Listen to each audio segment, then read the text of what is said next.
Hey guys, well here we are at our last section in chapter 5, which is all about inverse of a function. We're going to be basically finding and verifying these inverses, starting off with linear functions, but we'll also look at some nonlinear functions also. And we'll also be sketching the graph of the inverse of a function as well. So first let's look at a little Far Side cartoon.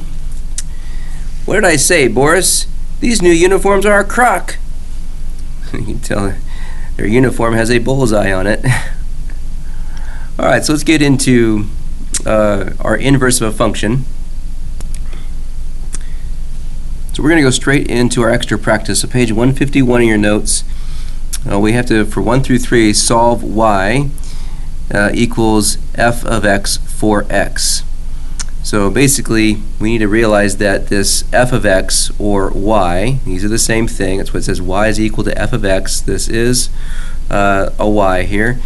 We're going to solve it for x. Then we're going to find the inputs when the output is -6. Because when we do this, when we actually solve this for x, we actually get the inverse of the function.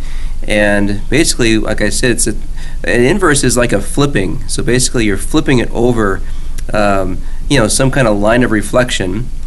Just like if we were to, say the inverse of a fraction, that's going to flip the numerator and denominator. Or we saw, even flipping over the x-axis or the y-axis with different functions.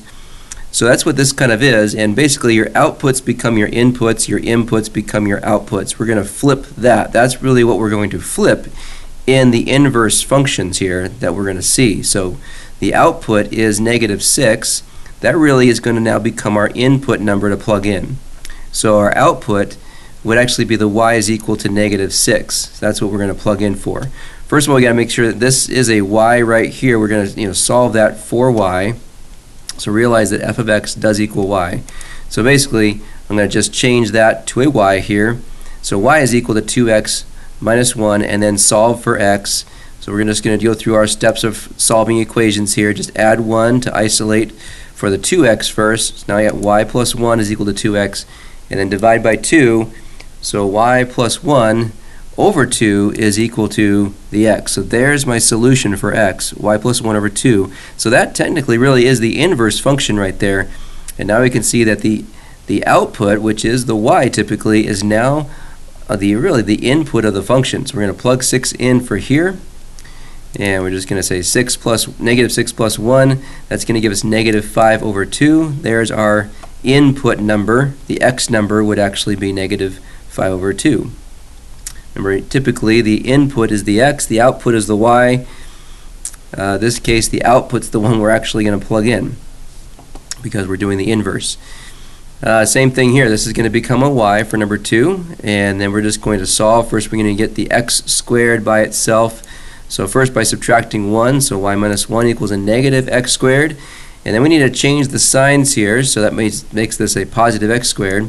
So we're going to basically change both of these signs, which really, if I just switch them, turn them around like that, it would change their signs. So now y becomes negative here, and the 1 becomes positive in front of it. So positive 1 minus y.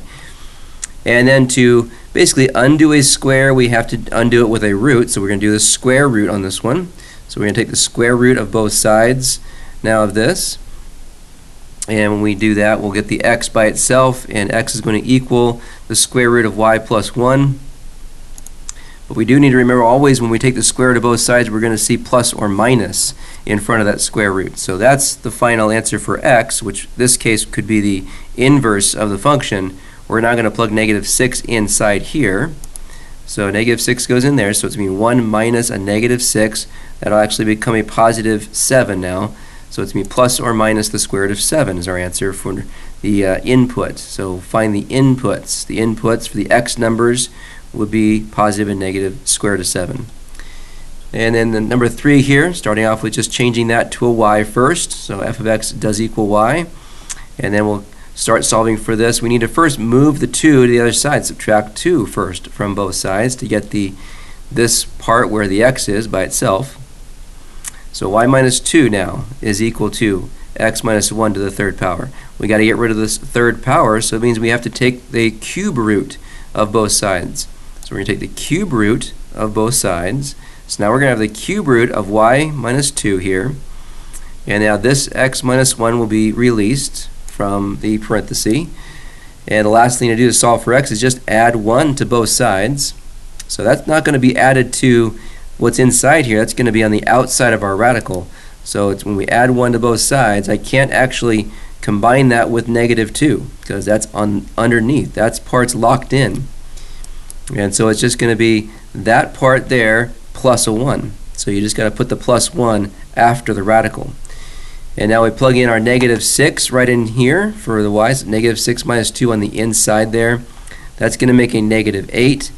So we're going to see the cube root of negative 8, which actually comes out to be a nice easy number. That's negative 2. Cube root of negative 8 is negative 2.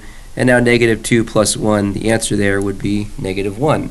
So our output would be negative 1, or sorry, our input number would be negative 1. The x is negative 1 when y is negative 6.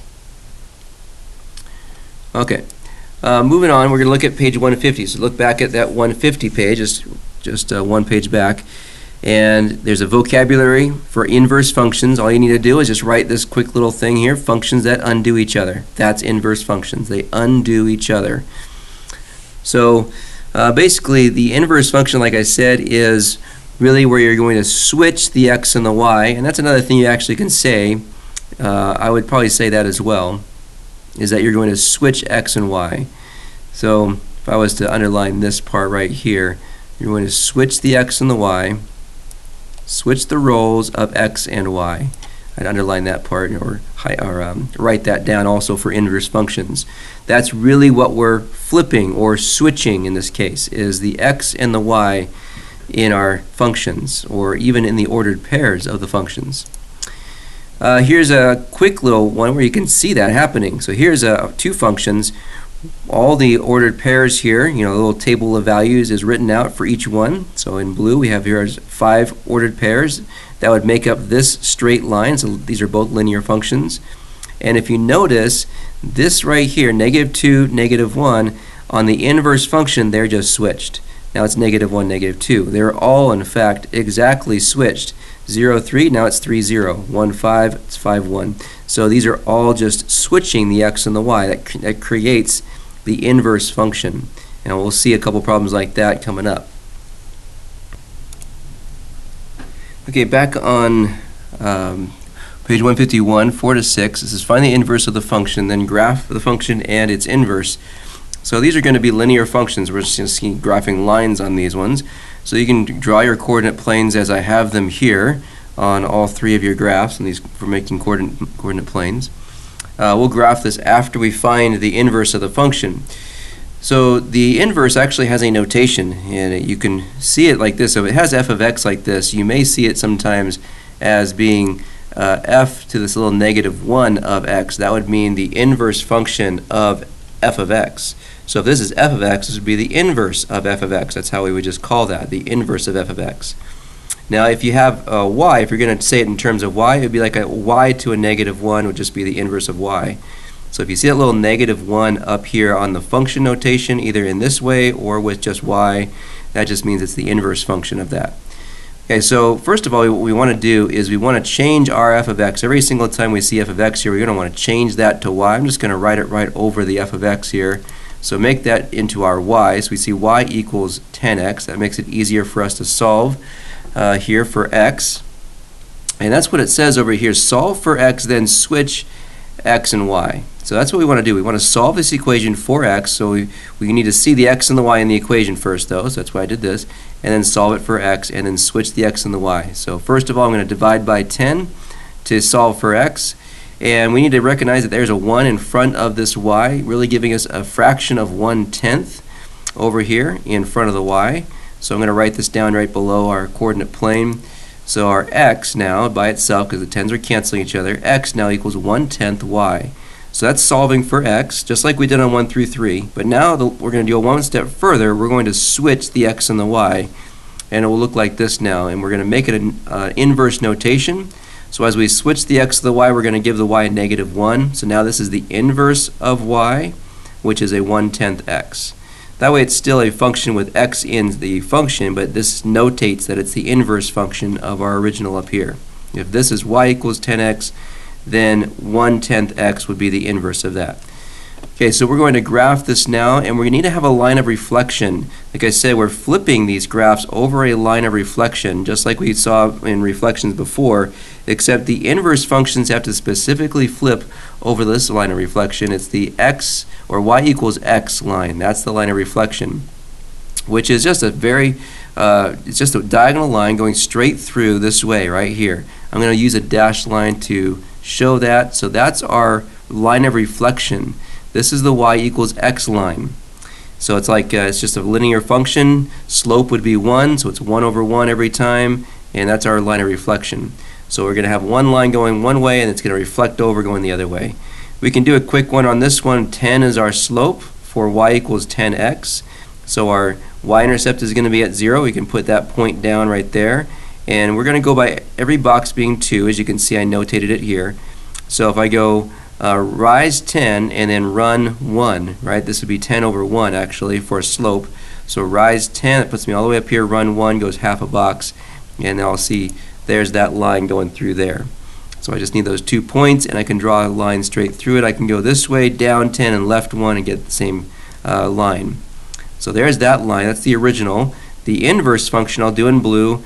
So this one has a slope of 1 over 10, so rise is 1 and run is 10. So we're going to rise 1 and run 10 way over here. So that's just going to be here. Our blue one, this is the inverse. And notice I notated it this way with the inverse of f of x, with that little -1 there. All right, so going on to number 5. Start off by just putting y over that f of x so we can see that. And now we need to solve for x first. That's the first thing, solve for x. Then we switch the x and the y to actually notate it correctly. So I'm going to have to add 7 first to do this, get this part by itself. So now let's see, y plus 7 is equal to that -1/5 x. To get rid of this fraction, we have to multiply by its reciprocal. We also have to multiply by a negative as well. So the reciprocal of 1/5 is 5, so we're going to multiply by -5 to get rid of this in front of x. So multiply both sides by -5. We're going to distribute -5 into the y plus 7 here. That would end up giving us -5y minus 35. That is what x equals. And now we're going to switch the x and the y. So I've solved for x. Now I just do the last thing of switching x and y. And as I switch it, I'm going to notate it that it is a inverse with the little -1 here on next to the y. So just like y to a -1 power really means the inverse of y. And it's -5x minus 35. So there's our inverse function of our original one up here. And the graph, I'm going to just show you the whole graph all at once. So again, I'm going to put my line of reflection down through here, that diagonal line, and then just graph each one. So here's our original one going this way, and every box I can see I notated is worth 5 on this one. So if this one has a -7 y-intercept, that means I was going to go down to -7. That would be right about here. And then my slope is -1 over 5. It means I can go down 1 and right 5, and I can put another point there. So there's that line. And then this one down here, -35, is the y-intercept. So I'm going to come all the way down to -35. Would be down here if every box is worth 5. And this one's going to be going kind of basically rise is -5, so I can go down 5 and right 1, or I can go up 5 and left 1. And then I can see there's the line. I'll just keep kind of going straight up from there. Our last one, number 6 on this part. I'm going to put the y over my f of x so I can solve that. I have fractions in this one. So to get rid of the fractions out of this side here, I need to multiply both sides by the common denominator between these two, which would just be 8. Since 4 can go into 8, we can multiply by 8. So we're going to multiply both sides by 8. That's going to give us an 8y over here. On this side, we're going to see, well, 4 goes into 8 2 times, so there's still 2 left to multiply 3. So that 3 times 2 is 6x for this part, and this will just be 5. So now it'll look like this. So our 8y is equal to 6x plus 5. So I'm distributing the 8 into both of them. But on this one, since 4 goes into 8 2 times, we have to realize we got still some to multiply the 3 by, making 6x. And now to solve for x, I'm going to subtract my 5 next and then divide by 6. So subtract 5 from both sides. 8y minus 5 now is equal to the 6x. I put the 6x on the left side, so it doesn't matter which side it's on. I just like that x to be on the left. Divide this by 6. So I'm going to do that for every single one, not just divide the whole thing. I'm going to do it individually. So I'm going to see 8 over 6 and negative 5 over 6. I can simplify 8 over 6. So that will simplify to 4/3. And so now we have again another linear equation here with my y-intercept and my slope. So I'm going to graph this. So this again is our answer for the inverse. And notice as I did that, as I simplified it, I also switched the x and the y at the same time. So I put x now over here where the y was, and this y to this -1, showing that it's the inverse of y, is over where the x was. And so now this is the inverse function of our original one up here. So to graph both of these, here's the whole graph. Again, our dashed line of the line of reflection, I'm going to put that through. The red one's the original. So if I go, this one's going to go by 1s everywhere. So 5/8 is our y-intercept, so it's just going to go right up here. I'm going to go up 3, so that's about 1, 2, 3, and then right 4 puts me all the way over here. And so I'm just going to draw a line through those two on the red one.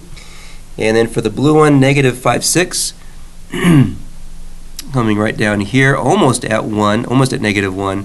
And this one's going to go up 4 and right 3. So 1, 2, 3, 4, and then right 3 puts me right there for my next point. And then I just draw my line through those 2 points. Okay, 7 and 8, these are going to be really quick. We're just determining whether these functions here, which are given in the table of values, so each one of these is a different function, are these inverses of each other. And we already kind of saw that a little earlier, that if all of the x's and the y's are switched, then they are inverses of each other. So if we look at this one, we have negative 417, and they are switched here.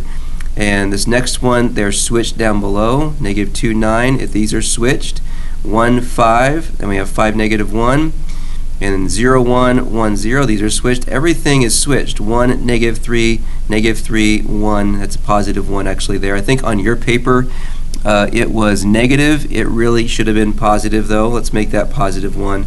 So that way these are, if everything is switched, which these are now, with making this positive 1, so make that little change on your paper, that these are now inverses of each other. So yes, these are inverses, and the reason why is because all x and y's are switched.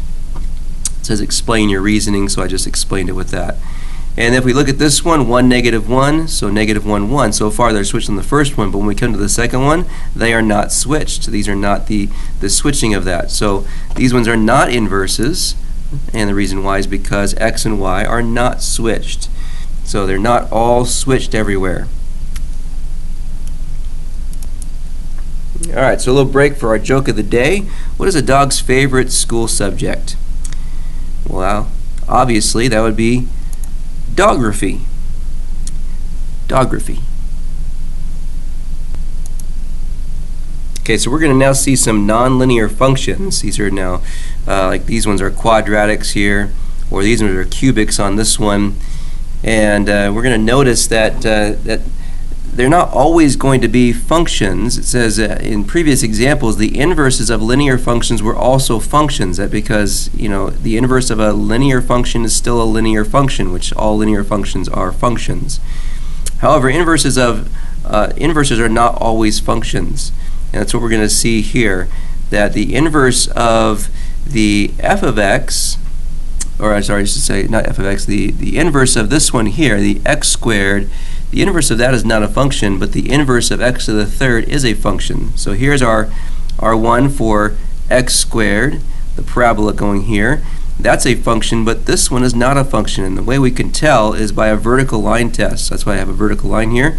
If we sweep across the graph, if we hit the graph in 2 places at one time, it's not a function. So you can see on the blue one, that one definitely is a function there.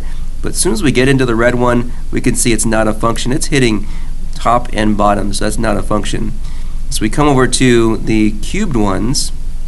So we have a cubed, and the inverse would be the cube root of x on that. So if we do that on the red one and the blue one, as we go through this, it's only touching the red and touching the blue only at once at a time.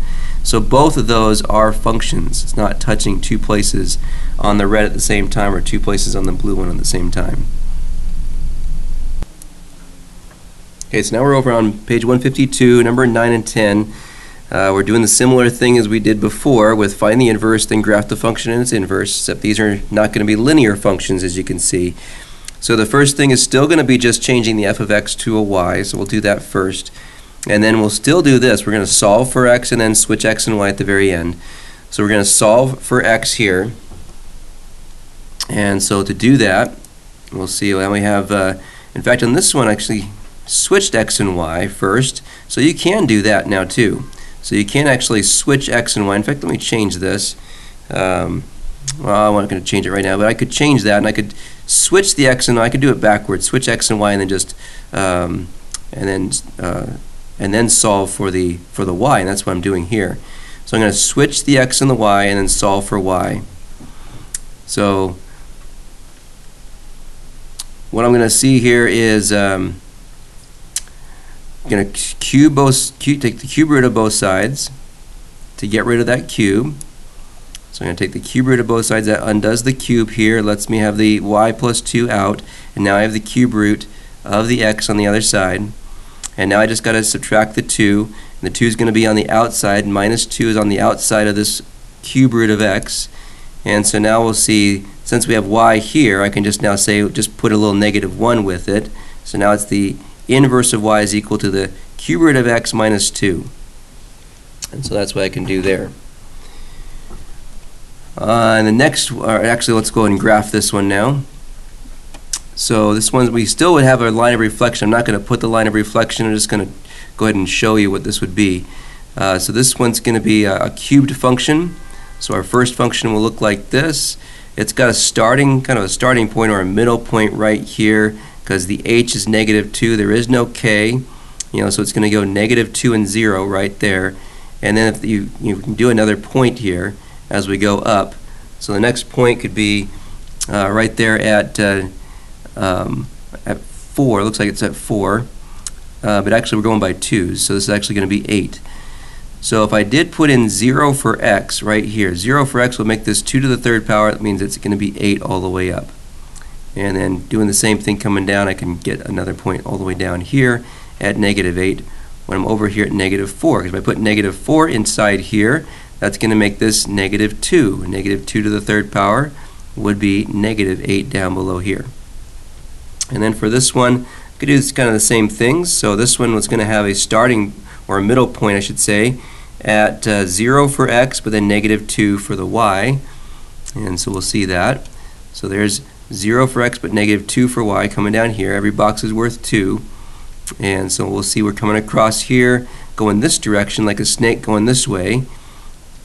And if I put in 0, this is going to make this cube root of 0, 0, and then we'll just see -2. So I put in 0, so I'll see 0, -2 coming up.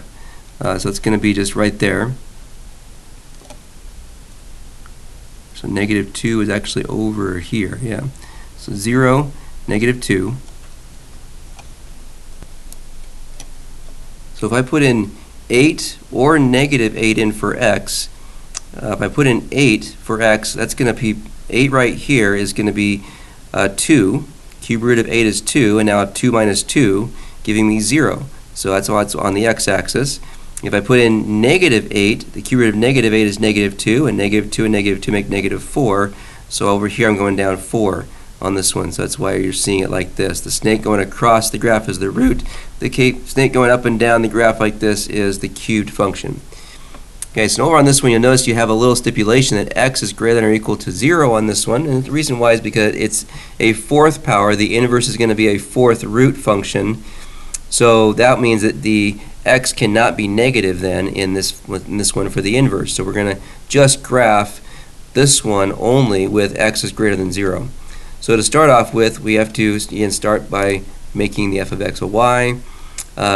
Get rid of our 1/3, so I'm going to multiply both sides by 3 to do that, the reciprocal. And actually, again, like I said, I'm going to switch the x and the y on this one first. I'm sorry that I blew that one. I should have changed this, because there's 2 ways you can do it, and I'm showing you the other way of doing it on these 2, where you can switch the x and y first, then solve for y second. So I'll probably change that here at the very end. So on this one, what we can do here is multiply both sides by 3 like I said. Now the x and y are switched. And then I just want to take the fourth root to get rid of my fourth power here. So I have 3x is equal to y to the fourth. So I'm going to take the fourth root of both sides. And so now that's going to give me just the fourth root of 3x. So y is going to equal the fourth root of 3x. I'm going to put a little -1 there to show it's the inverse of y is equal to the fourth root of the 3x. And then for our graphs, this one is going to start at 0, 0, because there is no h or k, so it's going to start here, and it's just going to be on the positive side. It normally would be a U shape here. We're just going to graph it on this side because x has got to be greater than 0, so it's just graphed on this side only. And it is going to be opening up, as you can see, because it's a positive 1/3. So if I go ahead and look at this one, I'm going to put my 0, 0 here. There's another point here, because if I put in 2, and I think this is going to be going, actually probably 4 for this one. Okay, so these graphs, I know they're kind of weird. I just realized these are going by ones. Every one is going by 1 here. So this, as it goes up, this is around, it's not exact. So I was looking at what the graphs were on Desmos. They're not exact right here. So here's your new one. The inverse one is going this way. This is right around 1.4 and 1.4 on both of them. That's where our intersecting point is. So this is not, it's like close to 2.5, but it's not quite 2.5. So it's not exact there. Same thing here. This is close to 5.2, but it's not exactly 5.2. Okay, now I changed this here to switch x and y, then solve for y, as you can see. So this is really like method 2. Our first one was method 1, and you may want to write that on your paper there for like 4 through 6. You could say the method 1 above that one there was, solve for x, then switch the x and the y at the end. Well, there's a method 2. We could do it this way as well, and you can just put method 2 on this one. Switch x and y, and then we could solve for y after that. So we can first do the switching, and then after that do the solving. So you can do either way is fine. And you're also seeing this in your notes, this core concept with the horizontal line test. I already talked about the vertical line test. That's what we saw before in our notes as far as seeing if something is a function. Well, if you're just given a function, if you're just shown the graph of a function, function f here, and you want to figure out is the inverse of that function really a function, well, you could do a horizontal line test to figure out if the inverse of this is a function. So if it passes the horizontal line test like this one does, then the inverse of this would be a function. But this function, we know this is a function here, but its inverse is not because it doesn't pass the horizontal line test. This is the one we saw where it would be going this direction. That's not a function when it's opening to the right. Opening up is a function, definitely, but when it's opening to the right, it's not. So you can do this horizontal line test to figure out if a function's inverse is a function or not. Okay, so in 11 and 12, that's exactly what we're trying to do, is determine whether the inverse of f is a function. So what we're given here is function f, and we want to see, okay, using that horizontal line test, if I draw a horizontal line through this, actually it's not a very nice horizontal line, but you can see if I put a horizontal line through this, will I touch it in 2 places? And I do right here. I'm going to be touching in 2 places with a horizontal line going through that. So that tells me that the inverse is not a function. So no, inverse is not a function on this one because it doesn't pass the horizontal line test. On 12, we're going to do the same thing, draw a horizontal line through this. You can use a horizontal line to do that. I'll show that in a minute.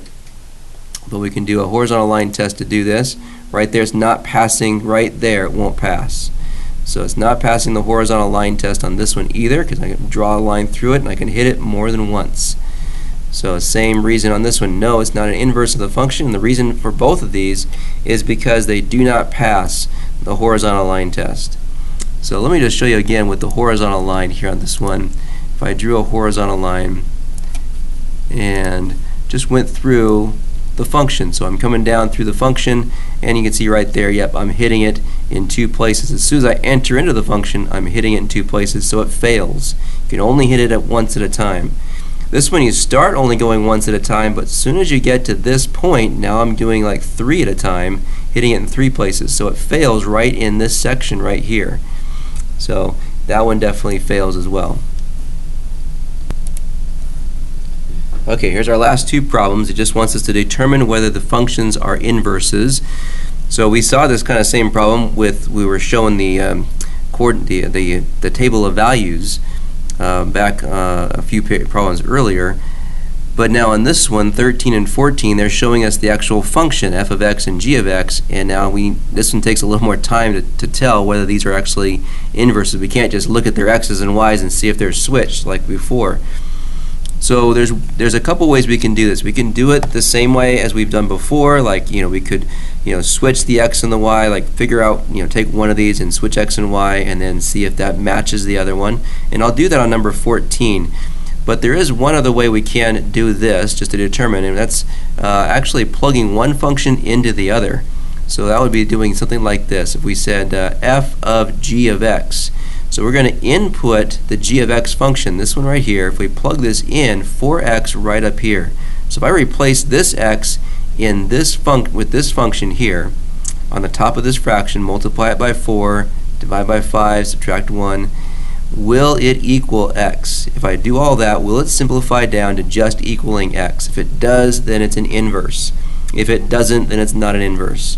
So let's go ahead and look at what that would be here. So I'm going to take my g of x function, and I'm just going to put it right in here, substitute in 4x. So I'm replacing x with this 5x plus 1 over 4. And you can notice first thing we can do up on top here is cross cancel the 4's. So I'm going to cross cancel those 4's. It's over 5 and it's got the minus 1 just like it says here. So now I have 5x plus 1 now on the top. So 5x plus 1 over 5 minus 1. I'm going to change this into a 5 over 5 so I can combine the fractions together. So that's going to be now 5 over 5. So the 1 becomes 5 over 5. And now I can combine these. I can say positive 1 and negative 5 would be a negative 4 up there into one fraction. So 5x minus 4 over 5, and that's as simple as I can get it now. So since that does not equal x, then I know these are not inverses. So now I can definitely say not inverses on this one. So that one's not too hard to do if we just want to plug it in and then simplify as far as you can, and if it equals x, if you can simplify it all the way to x, then you know it's inverse of the first one. If it's not like we see here, then it's not inverses. So on number 14, I'm going to do this one kind of the older way, the way we just kind of saw it. I'm going to use the g of x function and change this to y first. And then I'm going to switch x and y, then solve for y just for this function, and see if it matches this function. If it matches that function, then I know it's an inverse.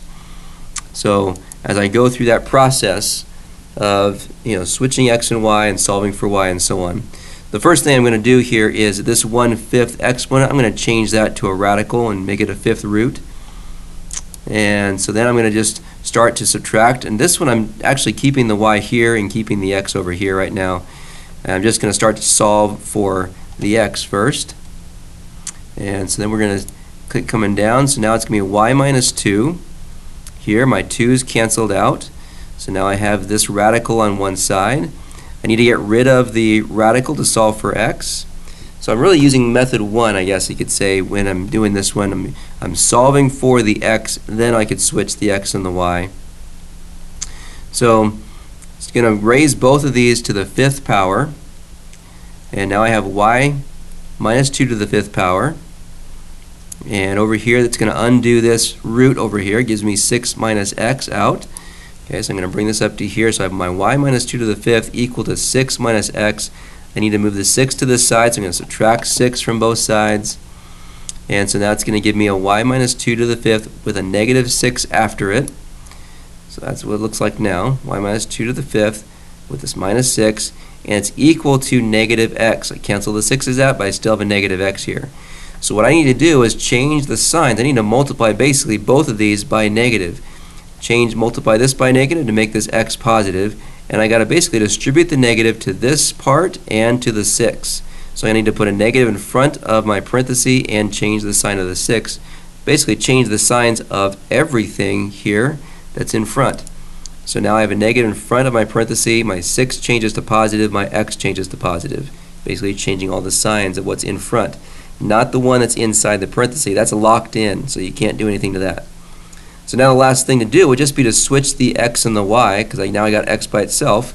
So when I switch x and y, now it's going to say, your y is on this side. It says your y, or your f of x, is exactly the same thing as what we have for this f of x function. So since these match now, negative x minus 2, negative x minus 2 inside the parenthesis with the 5th power, plus the 6 on the outside, we then can definitely say that yes, these are inverse functions. Okay, so that concludes the lessons for Chapter 5. You want to go on to finishing the homework and be ready for the quiz coming up. All right, I'll see you in class.